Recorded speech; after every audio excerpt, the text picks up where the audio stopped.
T-Mobile modems, especially for home internet, can get stuck in a restart loop due to a few main reasons. One common cause is overheating. Modems generate heat, and if they're not well ventilated, they can shut down and restart repeatedly. Another reason is unstable power. Modems need a consistent power supply, so voltage fluctuations or inadequate power adapters can cause reboots. Lastly, firmware glitches, which are bugs in the modem's software, can also lead to these crash loops. T-Mobile has been addressing these issues with firmware updates and hardware replacements. Understanding these factors is the first step in troubleshooting.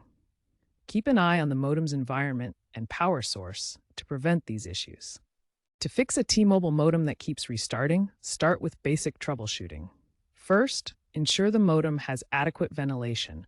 Move it to a cooler spot away from direct sunlight and other heat sources. Next, check the power adapter to make sure it's securely connected and provides the correct voltage, typically 12 to 19 volts DC. If power fluctuations are a concern, consider using a UPS or uninterruptible power supply. Also, check for and install any available firmware updates through T-Mobile's app or website, as these often contain fixes for known issues. If problems persist, try a factory reset as a last resort. If none of these steps work, contact T-Mobile support for further diagnostics or a possible hardware replacement, especially if you have an older Alcatel model known for heat issues.